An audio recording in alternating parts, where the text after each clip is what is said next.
Olivia Martinez stood at attention in the back row of cadets, trying to blend in with the other first years at the Interstellar Military Academy. She kept her eyes forward, hoping Commander Vextrel wouldn't notice her again today, the tall Arctarian. Instructor paced in front of the formation, his forearms clasped behind his back. His tough blue exoskeleton gleamed under the training deck lights as he lectured the class about combat readiness. Survival depends on quick thinking and quicker reflexes, Commander Vextrel said. His voice rumbled through the room.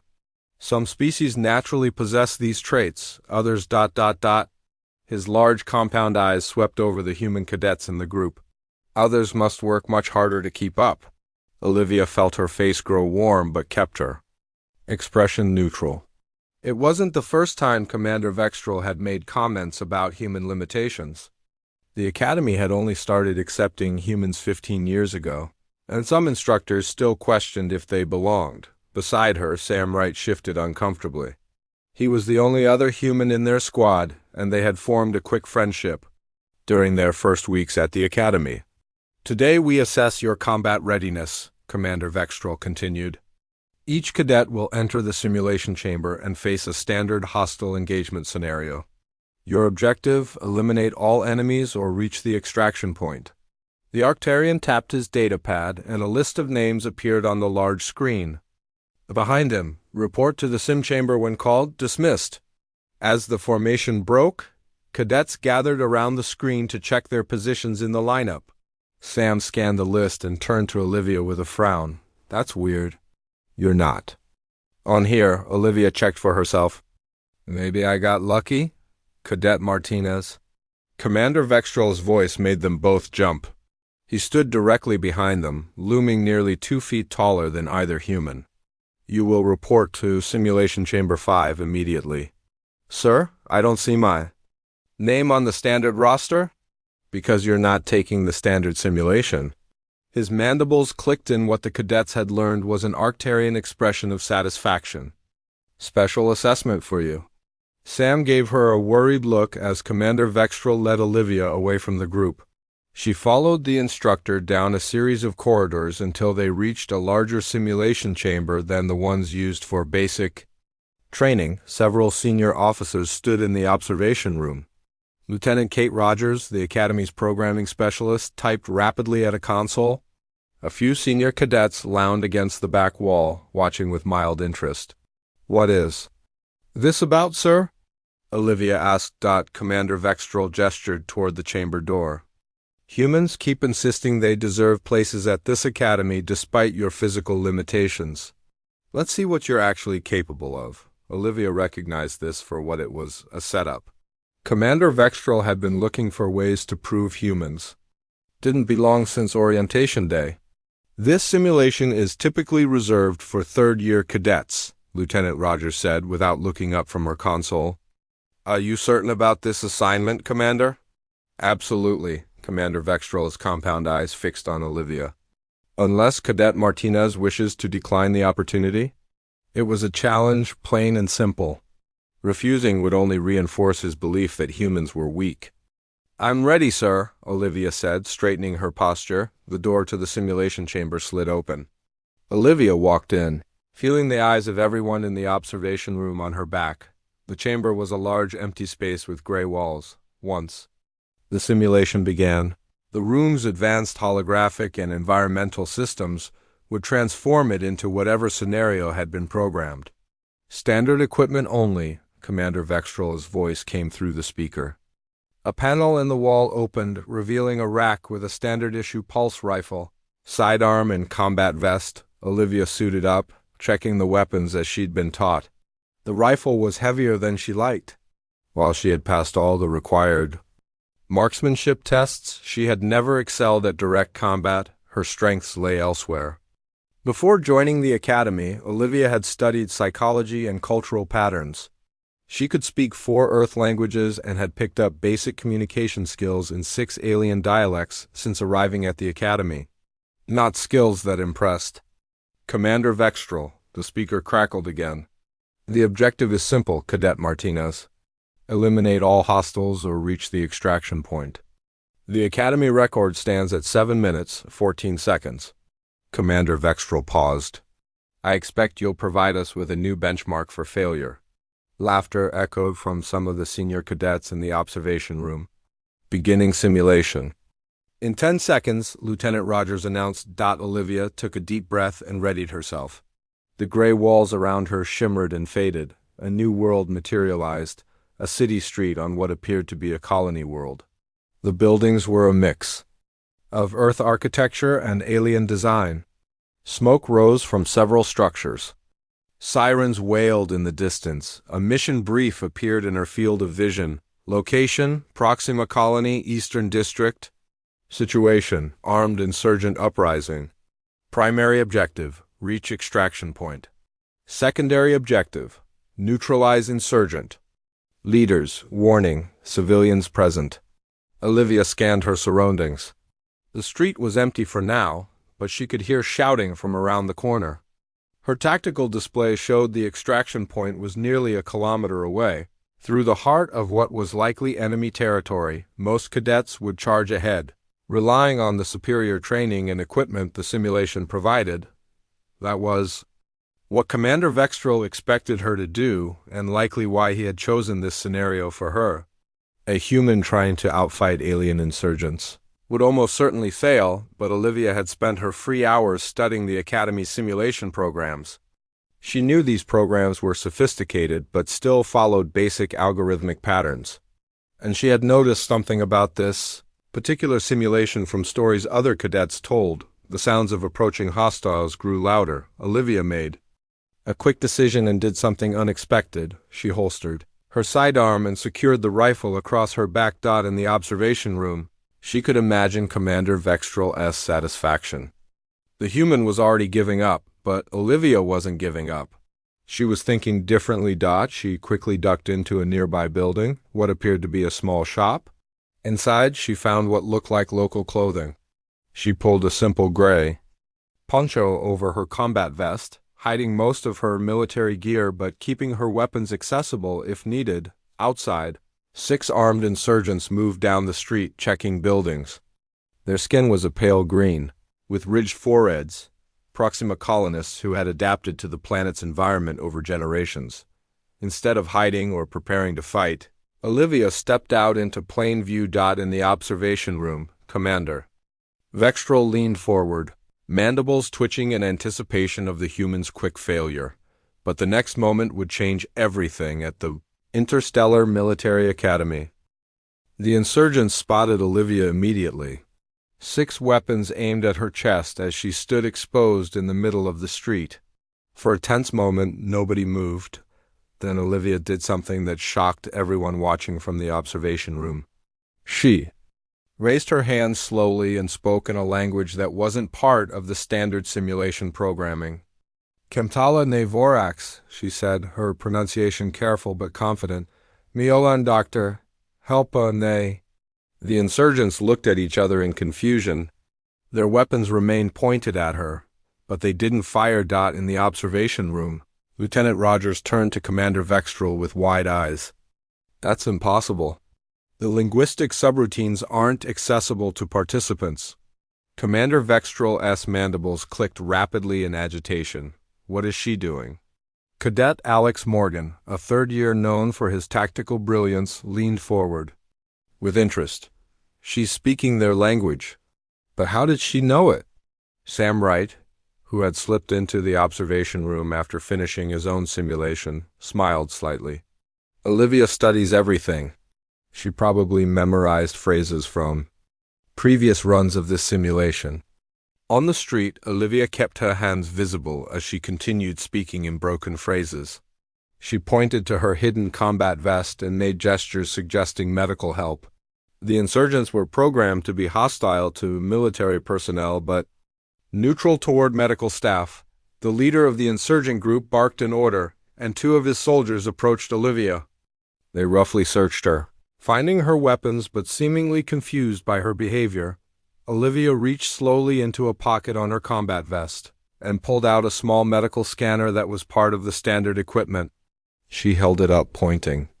to the device and then to an injured civilian the simulation had placed in a doorway nearby. The insurgent leader hesitated, then nodded. 2 guards remained with Olivia while she moved toward the injured civilian. She knelt, pretending to scan. "The person's injuries." "She's buying time," Commander Vextrel said dismissively. "This delay tactic won't help her complete the objective." But Olivia wasn't just buying time. As she worked, she was observing the insurgents' patterns. She noticed they communicated using hand signals in addition to verbal commands. She carefully memorized these signals. Understanding they were part of the simulation's behavioral algorithms, the insurgent leader barked another order. The 2 guards pulled Olivia to her feet and led her deeper into the contested zone, away from the extraction point. "She's going the wrong way," one of the senior cadets commented. "The extraction point is east. They're taking her west." Sam frowned. She knows what she's doing. Olivia was indeed taking a risk. Rather than breaking away and fighting toward the extraction point, she was allowing herself to be led into the heart of insurgent territory. But she had noticed something crucial about the simulation layout. The insurgents were taking her directly toward their command center. The streets became more crowded as they moved deeper into insurgent-controlled territory. Simulated civilians mixed with armed fighters. Olivia carefully observed everything, noting patrol patterns and communication methods. When they arrived at a large building that appeared to be a former government center, Olivia knew she had found the insurgent headquarters. This was where the simulation placed the insurgent leaders. Her secondary objective, the guards took her inside, where more armed fighters stood at attention. They led her to a room where 3 insurgent leaders gathered around a holographic map. This was the critical decision point in the simulation. Most cadets never reached this room, and those who did typically attempted a direct assault. The guards explained to their leaders about finding Olivia.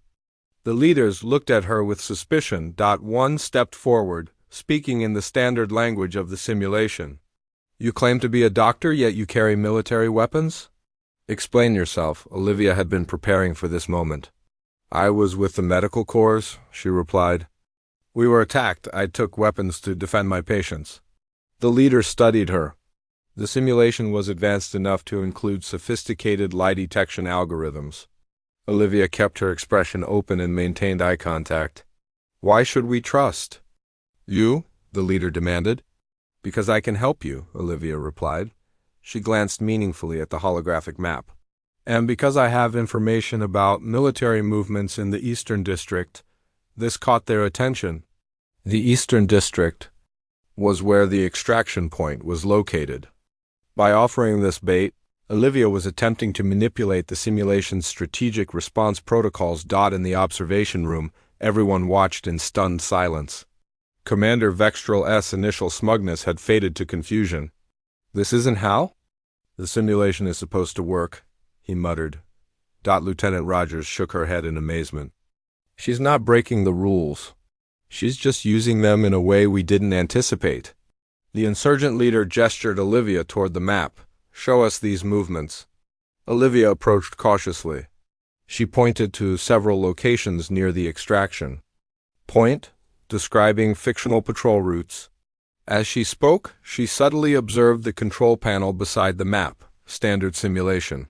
Protocol programmed the insurgent leaders to respond to new tactical information by repositioning their forces. Olivia was counting on this. The leader turned to his lieutenants and began issuing orders based on Olivia's false information. Just as she had hoped, he input commands into the control panel. Olivia carefully watched which buttons he pressed. While the leaders were distracted with redeploying their forces, Olivia took a calculated risk. She let her medical scanner drop to the floor with a clatter. When everyone turned to look at the noise, Olivia lunged for the control panel. Before anyone could stop her, she pressed the exact sequence of buttons she had seen the leader use. But with one critical difference in the final command, alarms blared throughout the building. The simulation interpreted her input as an evacuation order from the insurgent leadership. The room erupted into chaos. The insurgent leaders shouted orders as fighters began running for emergency positions. In the confusion, Olivia slipped away. She moved quickly through the corridors. no longer pretending to be a doctor but not yet drawing her weapons. Guards ran past her, focused on their emergency protocols rather than a single figure moving against. The flow. Olivia had achieved half of her goal, creating chaos in the insurgent command structure. Now she needed to reach the extraction point, which was still several blocks away. She emerged from the building. She saw that her plan had worked even better than expected.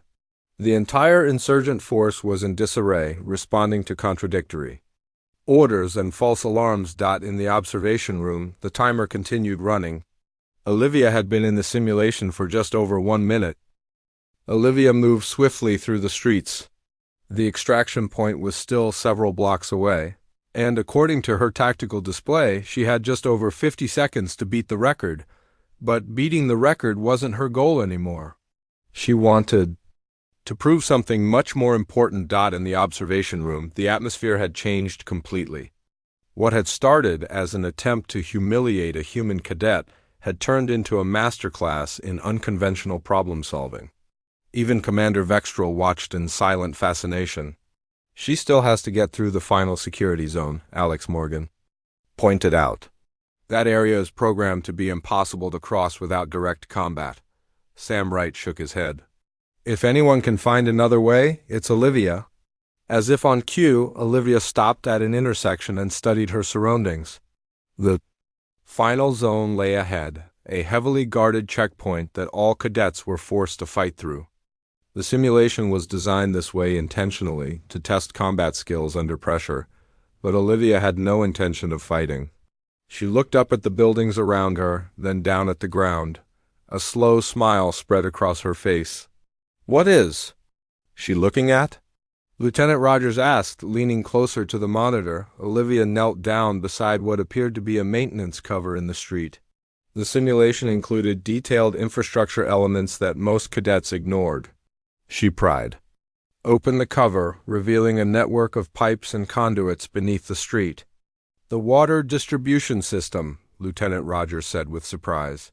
"It runs throughout the entire simulation. But cadets aren't supposed to to think outside the expected parameters." Sam finished for her. Olivia climbed down into the maintenance tunnel. The space was narrow and dark, but navigable. She moved quickly, following the main water line that she correctly guessed would lead toward the central plaza, where the extraction point was located. After crawling for about 20 meters, she reached a junction box with several control panels. Olivia studied them briefly, then began adjusting settings on 3 different panels. In the streets above, chaos erupted as water pressure suddenly dropped in some sectors and spiked in others. Emergency protocols activated throughout the system. Near the checkpoint, a water main burst, sending a powerful spray across the street. The guards at the checkpoint abandoned their positions to deal with the flooding. Water flowed across the plaza, creating the perfect distraction. Olivia emerged from a different maintenance access point behind the checkpoint. With the guards distracted by the water main break, she had a clear path to the extraction point in the center of the plaza. 1 minute and 40 seconds, Lieutenant Rogers announced, her voice filled with disbelief. Commander Vextrel's mandibles clicked rapidly. "She hasn't completed the objective. She still needs to eliminate the insurgent leaders." "Incorrect, sir," Sam said, pointing to the mission parameters displayed on a secondary screen. "Primary objective, reach extraction point. Secondary objective, neutralize insurgent leaders." "She's about to complete the primary objective." But the secondary," Commander Vextrel began. "Has been accomplished," Lieutenant Rogers interrupted, her fingers flying across her console. "The system registers the insurgent leadership as neutralized." "That's impossible," Commander Vextrel protested. "She never engaged them in combat." Lieutenant Rogers looked up from her console. "The simulation defines neutralized as no longer a threat to mission objectives. By triggering the evacuation protocol and disrupting their command structure, Cadet Martinez effectively neutralized their ability to interfere with her reaching the extraction point." On the screen, Olivia sprinted across the flooded plaza. She was completely exposed, but with the guards occupied with the water main break, no one tried to stop her. The extraction point glowed blue in the center of the plaza, growing brighter as she approached. 1 minute and 50 seconds, Lieutenant. Rogers counted. Olivia reached the extraction point and placed her hand on the glowing blue panel. The simulation recognized her completion of the primary objective. The world around her began to shimmer, signaling the end of the program. Final time, 2 minutes, 4 seconds, Lieutenant Rogers announced. A new Academy record by more than 5 minutes. The simulation dissolved, revealing the gray walls of the chamber once again. Olivia stood in the center, still holding her. Unfired weapons. Complete silence filled the observation room. Commander Vextrel was the first to speak. This can't count, he insisted. The simulation is designed to test combat readiness. Cadet Martinez didn't engage in any combat. The door to the observation room slid open. Admiral Linda Powell, the Academy Commandant, walked in. Her presence immediately brought everyone to attention. I've been watching the entire simulation from my office, Admiral Powell said. Her voice was calm but carried unmistakable authority. And I disagree, Commander Vextrel. The Admiral approached the window overlooking the simulation chamber where Olivia still stood at attention. The purpose of this academy is not to create soldiers who can only solve problems through force, Admiral Powell continued. It is to create officers who can think critically and accomplish objectives efficiently. She turned to face Commander Vextrel. Cadet Martinez demonstrated exceptional tactical thinking, cultural awareness, and technical knowledge. She completed both the primary and secondary objectives in record time without a single casualty. But Admiral, Commander Vextrel began. War is not just about who can fire the most shots, Commander, Admiral Powell interrupted. It's about achieving objectives. Sometimes the most effective weapon is the mind. She pressed a button on the console, opening the communication link to the simulation chamber. Cadet Martinez, please join us in the observation room. Moments later, Olivia entered. She saluted the Admiral and stood at attention, her expression neutral despite the extraordinary achievement. Cadet Martinez, Admiral Powell said, can you explain your approach to the simulation? Olivia maintained her formal posture as she replied. The objective was to reach the extraction point and neutralize the insurgent threat. Direct combat presented unnecessary risks and would have taken more time. I identified alternative methods that achieved both objectives more efficiently. Admiral Powell nodded. And can you tell me why you didn't fire a single shot? Because I didn't need to, Admiral, Olivia answered simply. The simulation recognized nonviolent solutions as valid. The insurgents were programmed to respond to certain stimuli. Once I understood their programming patterns, manipulation of those patterns was more effective than combat. A small smile appeared on Admiral Powell's face. Cadet Martinez, your performance today has demonstrated something I've been trying to teach at this academy for years. True tactical genius lies not in overwhelming force, but in understanding your environment and adversary so completely that force becomes unnecessary. She turned to address everyone in the room. Let this be a lesson to all cadets and instructors. The future of interstellar security will require more than just weapons training. It will require the kind of thinking Cadet Martinez has shown today. Commander. Vextrel's mandibles twitched in what might have been reluctant respect. It appears I may have underestimated human capabilities. A common mistake, Commander, Admiral Powell replied. But one I trust you won't make again.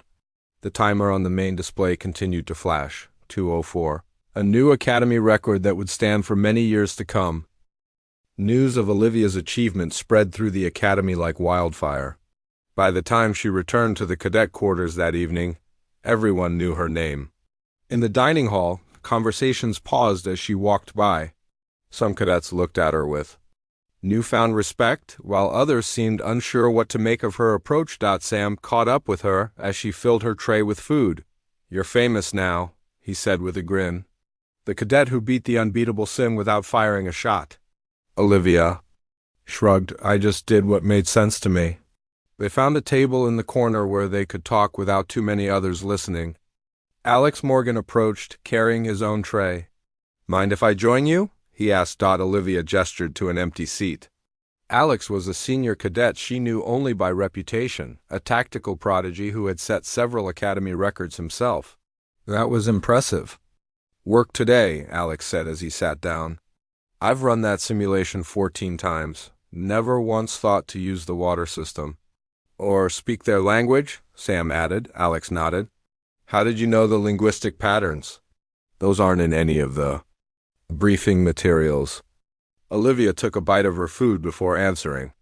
I spent time in the library archives studying previous simulation runs. Most cadets don't record the insurgents' communications because they're focused on combat. But the recordings exist in the background data. You extracted language patterns from background data? Alex looked impressed. It wasn't that complicated, Olivia said, downplaying her achievement. The simulation uses a standard algorithmic structure for all its languages. Once you understand the pattern, you can predict likely phrases. Their conversation was interrupted by the arrival of Cadet Julie Foster, Alex's squad leader and one of the top-ranked seniors at the academy. Martinez, Julie said, her tone businesslike. Admiral Powell wants to see you in her office. Now. Sam and Alex exchanged worried glances. Being summoned to the Admiral's office after hours was unusual. Did she say why? Olivia asked, setting down her fork. No, Julie replied. But Commander Vextrel was heading in there when I left. He didn't look happy. Olivia's stomach tightened. Perhaps her victory wouldn't stand after all. She nodded to her friends and followed Julie out of the dining hall. The Admiral's office was located in the Central Administration Building. They arrived. Julie left Olivia at the door. Olivia straightened her uniform, took a deep breath, and knocked. Enter, came Admiral Powell's firm voice. Olivia stepped inside to find not just Admiral Powell and Commander Vextrel, but also Lieutenant Rogers and 3 other officers she didn't recognize. They sat around a large conference table covered with data pads and holographic displays. Cadet Martinez, Admiral Powell said. Thank you for coming so quickly. Please, have a seat. Olivia sat in the empty chair, her back straight, eyes forward. I imagine you're wondering why we've called you here, Admiral Powell continued. She gestured to the displays on the table. We've been reviewing your simulation performance in detail. Commander Vextrel mandibles clicked softly. It appears there are ... questions about the validity of your approach. Olivia's heart sank. But she kept her expression neutral. Questions from whom? Admiral Powell asked, looking directly at Commander Vext. One of the unknown officers spoke up.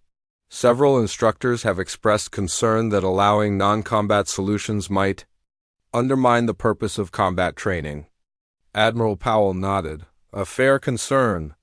Cadet Martinez, how would you respond to this? Olivia thought carefully before speaking. With respect, sir, combat is only one tool in an officer's arsenal. Understanding when not to fight can be just as important as knowing how to fight. An interesting perspective, said another of the unknown officers. Olivia noticed the insignia on his uniform marking him as Colonel Ben Harris from Tactical Development. But what happens when you face an enemy that cannot be reasoned with or outmaneuvered? Then I fight, Olivia answered simply. But I believe we should exhaust all other options first. Colonel Harris leaned forward. And you believe your approach today demonstrated a viable alternative to standard combat tactics? I believe it demonstrated one possible alternative, sir. There are many ways to solve a problem. Admiral Powell tapped a control on the table. A holographic replay of Olivia's simulation run appeared above the table center. What you accomplished. Today was remarkable, Admiral Powell said, watching the replay. But some have suggested it was merely exploiting flaws in the simulation rather than demonstrating real tactical skill. Commander Vextrel nodded in agreement. The simulation was not designed to be solved this way. Which raises an interesting question, Lieutenant Rogers interjected. Should we design our training to allow for solutions we haven't anticipated? The room fell silent as everyone considered this. Finally, Admiral Powell spoke again. Cadet Martinez, I'm going to ask you something important. The answer will determine how we proceed. Olivia sat up even straighter. Yes, Admiral. Do you believe your approach would work in a real combat situation, or only in a simulation with programmed responses? Olivia considered the question carefully. The specific methods I used were tailored to the simulation, Admiral. But the principles behind them would apply in real situations. Understanding your opponent's culture, identifying infrastructural weaknesses, creating distractions, these are valid tactical approaches in any scenario. Admiral Powell exchanged glances with Colonel Harris, who nodded slightly. That's precisely what we wanted to hear, Admiral Powell said. Cadet Martinez, the reason we called you here tonight is not to question your achievement, but to inform you of a decision we've made because of it. She gestured to Colonel Harris, who slid a data pad across the table to Olivia. The Tactical Development Division has been working on revising our training protocols, Colonel Harris explained. For years, we've focused almost exclusively on combat proficiency. Your performance today highlighted something we've been discussing. Internally, the need for more comprehensive approaches to conflict resolution. Olivia looked down at the datapad. It contained a proposal for a new training program titled Nonviolent Tactical Resolution. We want you to help develop this program, Admiral Powell said. Your perspective as both a human and someone who clearly thinks differently from our standard tactical doctrines would be invaluable. Commander Vextrel shifted uncomfortably in his seat but remained silent. This would be in addition to your regular studies, Colonel Harris added. It would mean extra work, but also the opportunity to shape academy training for future generations? Olivia stared at the datapad, stunned by the offer. I would be honored, sir. Excellent, Admiral Powell said with a smile. You'll work primarily with Colonel Harris and his team, but I'll want regular updates. She turned to Commander Vextrel. And I believe the commander has something to say as well. Commander Vextrel's compound eyes fixed on Olivia. I owe you an apology, Cadet Martinez. I selected you for that simulation expecting failure. I was incorrect in my assessment of human capabilities. Thank you, sir, Olivia replied, surprised by the admission. That will be all for tonight, Cadet, Admiral Powell said. Report to Colonel Harris tomorrow after your regular classes to begin work on the new program. Yes, Admiral, Olivia said. Standing and saluting Dot as she left the Admiral's office, Olivia felt a mix of pride and disbelief. What had started as an attempt to humiliate her had turned into an opportunity to change the academy itself. Sam was waiting for her in the corridor. Outside. Well, he asked anxiously, are you in trouble? Olivia shook her head, a small smile forming on her lips. Just the opposite. They want me to help develop a new training program. For what? For teaching cadets how to win without firing a shot. 3 months passed. Olivia stood in the observation room above Simulation Chamber 5, the same room where her journey had begun. This time, however, she wasn't the one being tested. Below, 20 cadets from different species waited for the new training program to begin. Are you ready, Cadet Martinez? Colonel Harris asked, standing beside her. Olivia nodded. Yes, sir. The simulation is fully programmed and tested. Over the past months, Olivia had worked closely with Colonel Harris and Lieutenant Rogers to develop what was now officially called the Nonviolent Tactical Resolution Program, or NVTR. Today was its first official test with a group of volunteers. Cadets. Commander Vextrel entered the observation room. His relationship with Olivia had changed dramatically since her simulation run. What began as dismissal had transformed into a grudging respect and eventually genuine interest in her ideas. The cadets are getting restless, he said. Shall we begin? Colonel Harris nodded to Olivia. It's your program, Cadet. You give the order. Olivia felt a flutter of nervousness but kept her voice steady as she pressed the communication button. Attention, cadets. Welcome to the first official NVTR training session. Today's simulation will be different from anything you've experienced at the Academy before. She paused, looking at the diverse group of faces below. There were humans, Arcturians, Proxima colonists, and several other species represented. You will enter the simulation in teams of 4, Olivia continued. Your objective is to secure A peace agreement between two warring factions on a border colony. You will have access to standard equipment, but be advised, every shot fired will reduce your final score by 10 points. Murmurs spread through the group of cadets. This isn't a combat scenario? Asked one Arcturian cadet. It is a conflict resolution scenario, Olivia clarified. Combat is one possible approach, but not the only one, and likely not the most effective one. The cadets exchanged uncertain glances. They had been trained for years to shoot first and ask questions later. This new approach challenged everything they knew. The first team will begin in 2 minutes, Olivia announced. Good luck.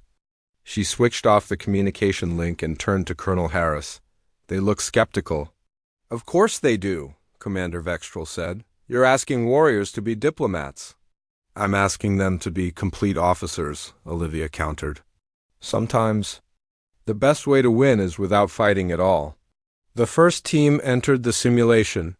They moved cautiously through a settlement divided by conflict, weapons ready but not firing. When they encountered the first hostile group, their instinct was to take cover and prepare for combat, but then something unexpected happened. The team leader, a human cadet named Ryan Cooper, holstered his weapon and signaled his team to hold. Fire. He's using the cultural greeting protocol we included.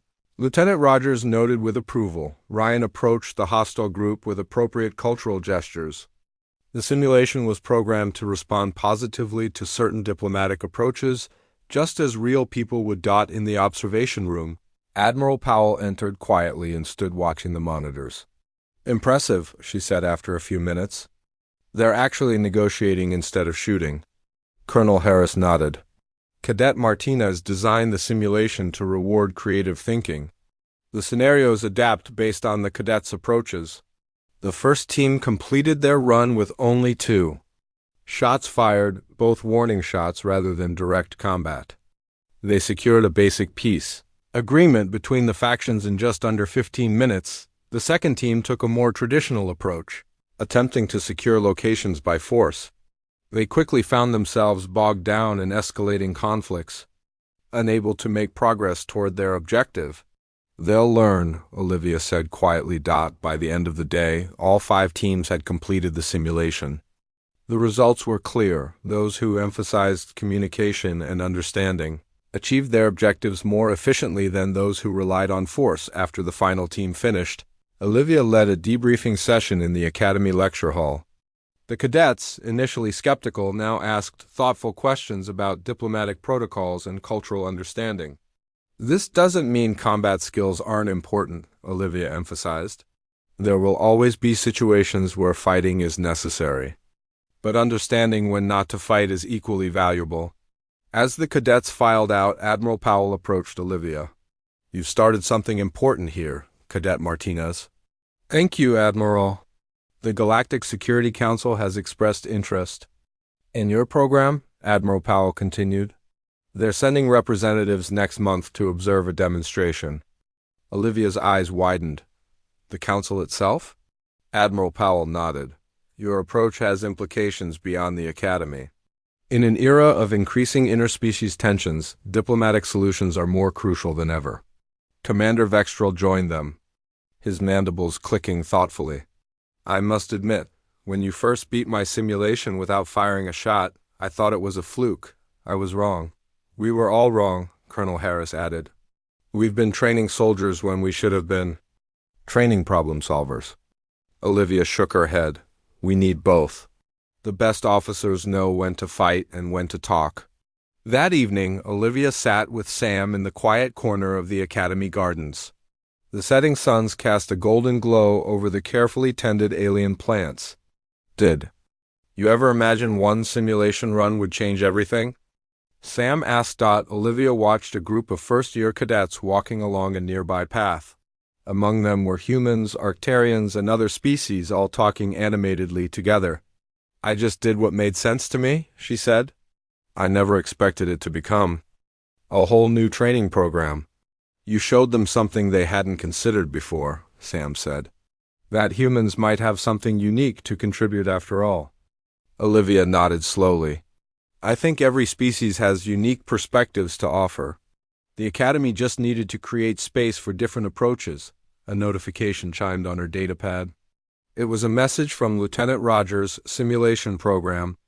Has been approved for full Academy implementation next semester. Congratulations, Olivia smiled as she read it. What had started as Commander Vextral's attempt to prove human inferiority had instead launched a transformation in Academy training. Future officers would learn that victory didn't always require firing a shot. What are you thinking about? Sam asked, noticing her expression. About how sometimes the smallest actions can have the biggest impacts, Olivia replied. One simulation. Run 2 minutes long, and now everything is changing. In the distance, the lights of the simulation chambers glowed as cadets continued their evening training. But now, alongside the sound of simulated weapons fire, there were also the sounds of negotiation, cultural exchange, and peaceful resolution. Olivia had beaten a combat simulation without firing once. In doing so, she hadn't just set a new record.